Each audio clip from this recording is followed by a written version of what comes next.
Kebetulan saya lahir di Indonesia dari pasangan Muslim, maka saya beragama Islam. Seandainya saja saya lahir di Swedia atau Israel dari keluarga Kristen atau Yahudi, apakah ada jaminan bahwa hari ini saya memeluk Islam sebagai agama saya?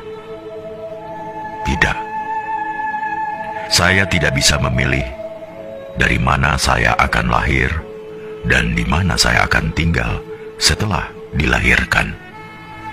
Untungnya, saya belum pernah bersitegang dengan orang-orang berbeda-beda karena saya tahu bahwa mereka juga tidak bisa memilih apa yang akan mereka terima dari orang tua dan negara. Setelah beberapa menit kita lahir, lingkungan menentukan agama, ras, suku, dan kebangsaan kita. Setelah itu, membela sampai mati segala hal yang bahkan tidak pernah kita putuskan sendiri. Sejak masih bayi, saya didoktrin bahwa Islam adalah satu-satunya agama yang benar. Saya mengasihani mereka yang bukan Muslim, karena mereka kafir dan matinya masuk neraka. Ternyata, teman saya yang Kristen juga punya anggapan yang sama terhadap agamanya. Mereka mengasihani orang yang tidak mengimani Yesus sebagai Tuhan, karena orang-orang ini akan masuk neraka. Begitulah ajaran agama mereka berkata. Maka, bayangkan, jika kita tidak henti menarik satu sama lainnya agar berpindah agama. Bayangkan jika masing-masing umat agama tidak henti saling beradu superioritas seperti itu. Padahal tak akan ada titik temu. Jalaluddin Rumi mengatakan, kebenaran adalah selembar cermin di tangan Tuhan. Jatuh dan pecah berkeping-keping. Setiap orang memungut kepingan itu, memperhatikannya, lalu berpikir telah memiliki kebenaran secara utuh. Salah satu karakteristik umat beragama memang saling mengklaim kebenaran agamanya.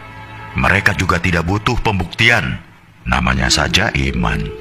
Manusia memang berhak menyampaikan ayat-ayat Tuhan, tapi jangan sesekali coba menjadi Tuhan. Tidak usah melabeli orang masuk surga atau neraka, karena kita pun masih menghamba. Latar belakang dari semua perselisihan adalah karena masing-masing mengklaim golonganku adalah yang terbaik, karena Tuhan sendiri yang mengatakannya. Lantas, pertanyaan saya adalah, kalau bukan Tuhan, siapa lagi yang menciptakan para Muslim, Yahudi, Nasrani, Buddha, Hindu, bahkan ateis, dan memelihara mereka semua sampai hari ini?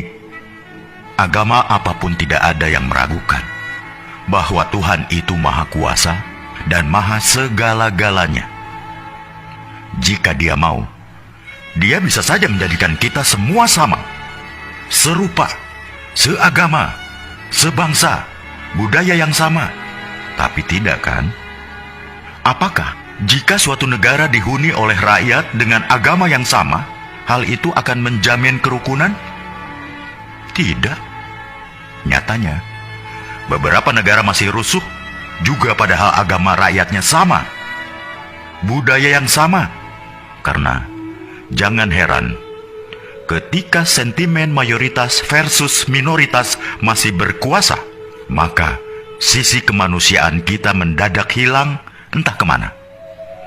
Bayangkan juga seandainya masing-masing agama menuntut agar kitab sucinya digunakan sebagai dasar negara, maka tinggal tunggu saja kehancuran Indonesia kita. Karena itulah yang digunakan negara dan mengambil kebijakan dalam bidang politik, hukum, atau kemanusiaan. Bukanlah Al-Quran, Injil, Tripitaka, Weda, atau kitab suci sebuah agama, melainkan Pancasila, Undang-Undang Dasar 45, dan semboyan Bhinneka Tunggal Ika. Dalam perspektif Pancasila, setiap pemeluk agama bebas meyakini dan menjalankan ajaran agamanya. Tapi mereka tidak berhak memaksakan sudut pandang dan ajaran agamanya untuk ditempatkan sebagai tolok ukur penilaian terhadap pemeluk agama lain, hanya karena merasa paling benar. Misalnya umat agama A tidak berhak mengintervensi kebijakan suatu negara yang terdiri dari bermacam-macam keyakinan. Suatu hari di masa depan, kita akan menceritakan pada anak cucu kita betapa negara ini nyaris tercerai-berai bukan karena bom, senjata, peluru, atau rudal, tapi karena orang-orang yang saling mengunggulkan, bahkan meributkan di media sosial. Ketika negara lain sudah pergi ke bulan atau merancang teknologi yang memajukan peradaban, kita masih sibuk meributkan soal beragama. Kita tidak harus berpikir sama, tapi marilah kita sama-sama berpikir. Apakah kita sesama anak bangsa terus-terusan bertikai? Bila renungan tentang hal ini baik, tolong sebarkan ke saudara, teman-teman, grup, atau siapa saja yang masih ingin kedamaian di bumi pertiwi di Indonesia yang kita cintai ini.